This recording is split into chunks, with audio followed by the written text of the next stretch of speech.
Die, monster! You don't belong on this platform. It was not by my hand that I'm once again producing content. I was called here by viewers who wish to pay me tribute. Tribute? YouTube steals men's time and makes them your audience. First, okay, boomer. Second, perhaps the same could be said of all entertainers. Your videos are as empty as your soul. Viewers ill need a creator such as you. What is a viewer? A kind little pile of likes and subs. But enough talk! Subscribe now!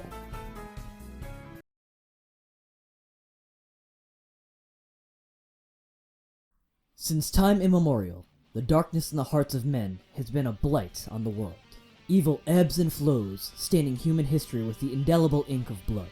And for much of history, the man whispering from the shadows, spurning on the worst instincts in mankind, was the Lord of Death himself, Count Dracula. Or, that's how it is in the Castlevania universe. In the Castlevania games, the Belmont family has stood against Dracula in his war against humanity.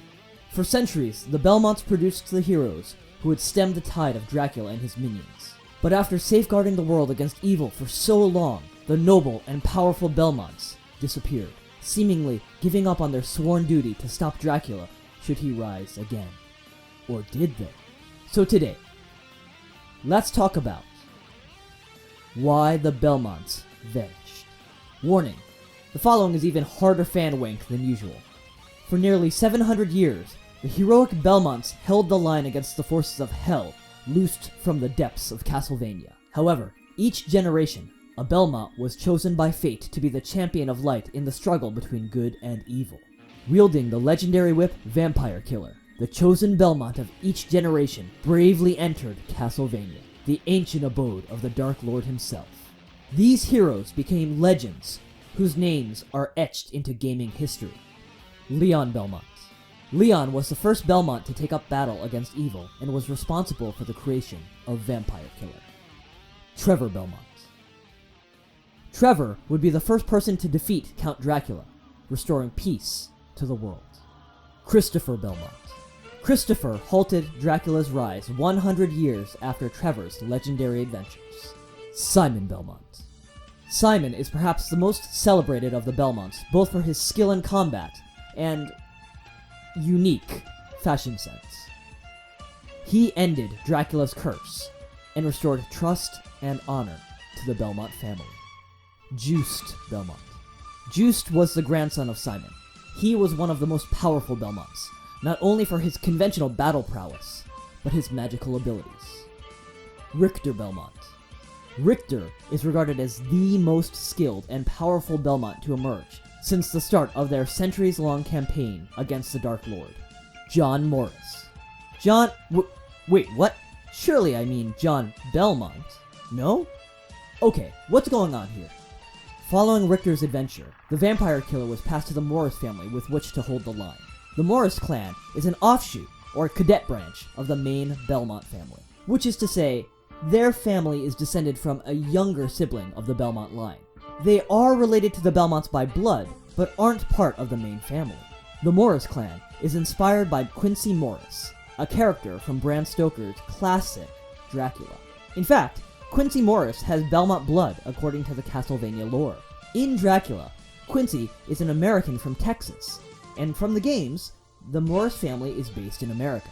Given that there was a name change, either some younger Belmont sibling immigrated to America where his name was changed to Ellis Island, or the Belmont blood in the Morris family is from a female member of the Belmont clan, and she married a Morris. Given that Leon Belmont lived more than 850 years before we, the audience, witnessed their adventure in Castlevania Bloodlines, there should be a lot of people out there with Belmont blood. In the great Castlevania Order of Ecclesia, there is a village populated by non-main branch descendants of the Belmonts. And just over that amount of time, even the mainline Belmont bloodline should be very diluted, barring selective breeding of the Targaryen persuasion. That the Belmont's ancestral weapon would be passed to the Morrises implies that the Morris clan is the most prominent of the Belmont offshoots. Somehow, their blood is more Belmont-esque. The Morrises would serve with honor on at least 3 occasions during the absence of a mainline Belmont. However, the Morris family's time as the wielders of Vampire Killer also added a new dimension of sadness and nobility to the struggle against evil. Vampire Killer is the best weapon at humanity and certainly the Belmonts' disposal in their war against Dracula. The history of Vampire Killer goes back to Leon Belmont's first adventure.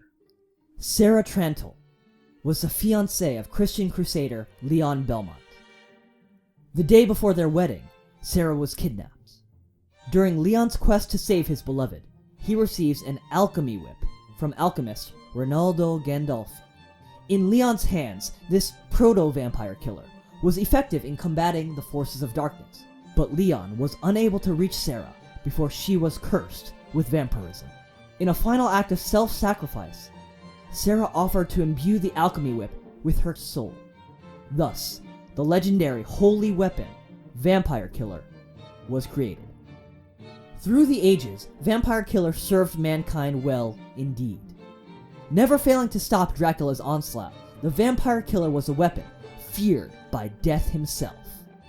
In Castlevania, Portrait of Ruin, we learn that the protagonist, John Morris, from the previous Castlevania Bloodlines, had died.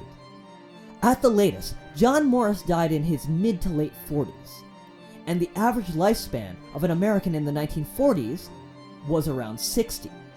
Did John die during an unseen adventure? When Vampire Killer is used at full strength by one not of the main Belmont line, their life force is sapped away and their natural lifespan is shortened. Part of themselves is sacrificed for the good of mankind. But then came the battle of 1999. In this prophesized battle, Dracula reappeared in all his glory. The armies of the world and all the various religions and organizations sworn to defend against evil played a role. But in this dark hour, a man emerged. A true Belmont, bearing the legendary Vampire Killer, Julius Belmont. Julius did combat with the renewed and empowered Vampire Lord, but he did not fail in his duty. He dealt the blow that would finally kill the Dark Lord. Castlevania, the source of Dracula's power, would be sealed away in an eclipse, and the nightmare of the Dark Lord's resurrection would finally end. But why is this happening? Why did the Belmonts give up the fight only to reclaim their birthright hundreds of years later for one final battle? We learn from Portrait of Ruin that before Julius, the last true Belmont to wield Vampire Killer was Richter Belmont. Following his battle with Dracula, Richter was mind-controlled by evil cult leader Shaft. Can you dig it? Who used Richter to revive Dracula once more. It's been speculated that Richter passed the whip onto the Morris clan out of shame. Shame for being unable to resist Shaft's powers. Can you dig it? And for playing a part in Dracula's resurrection. My theory is a little different. For centuries, Dracula revived, and each time he grew stronger. The Belmonts have trained to ensure that they too grow more powerful with each generation. But for how long could they keep up such growth? While their power is eminently supernatural, and presumably aided by God, if there is such a thing in the Castlevania universe, they are ultimately human. Does Dracula have any limitations? Can he grow stronger and more deadly with each iteration? Even more frightening, cults and evil groups dedicated to the resurrection and empowerment of Dracula exist. What if the day comes when Dracula's power, aided by human ingenuity and capacity for evil, outpaces the Belmonts and Vampire Killer's abilities? The Belmonts needed a way to end the threat of the Dark Lord once and for all. The Belmonts could, and likely did, dedicate themselves to strengthening their physical, mental, and spiritual powers, refining their training and technique so that when the time came, the Belmont to strike the killing blow would be the greatest warrior of light ever seen. Julius Belmont is the culmination of 1,000 years of Belmont lore, skill, and raw power. He is, even in gameplay, the most powerful Belmont. His ultimate attack caused part of Castlevania to crumble from his raw power. But the ultimate warrior needs a commensurately powerful weapon. Vampire Killer is nothing short of the most effective weapon humanity had to combat the Dark. But even that has never been enough to keep the Dark Lord dead. But how do you further empower this ancient weapon? What made it powerful in the first place? Sarah's selfless love for Leon and willingness to sacrifice her soul to the cause of fighting evil. Sarah bonded her soul to the whip, creating a weapon feared by the minions of hell. Could this be done again? What if, by sacrificing part of their life energy and soul to the whip, the Morrises were incrementally increasing the potency of Vampire Killer? I believe the members of the Morris clan may have been used as a sacrifice to the whip. By willingly allowing the whip to drain away their soul, the Branch family could play their role in protecting mankind.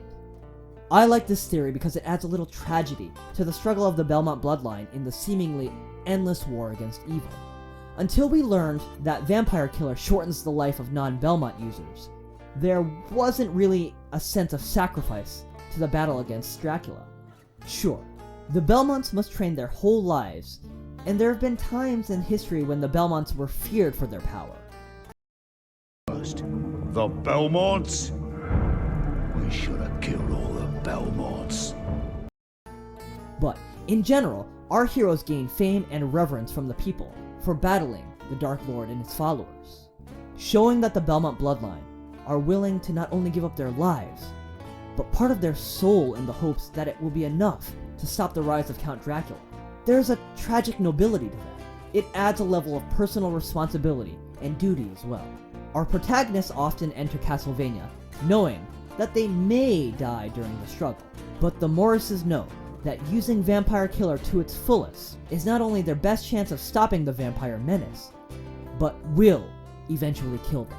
Yet, they do their duty as their ancestors have always done. There's also a bit of the classic Abrahamic gods patented irony in this.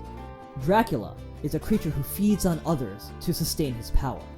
In order to defeat him, the Belmonts resort to feeding on the souls of their own bloodline to empower their holy weapon. I think this theory just adds so much more wall meat to the story. It adds a layer of depth to this classic franchise. So what do you guys think of my theory? Is it possible that the Belmonts used their kin, the Morrises, as sacrifices to forge Vampire Killer into a weapon which could finally end Count Dracula? Comment down below. As always, you can find me on Twitter at NerdTalkDan and on Instagram at nerd_talk_Dan. If you've been enjoying my content, if you've been picking up what I've been putting down, remember to crack that whip on the like and subscribe button, as well as driving a stake through that bell icon. Oh my god! So much blood! To get notifications when I release a new video. See you later, nerds.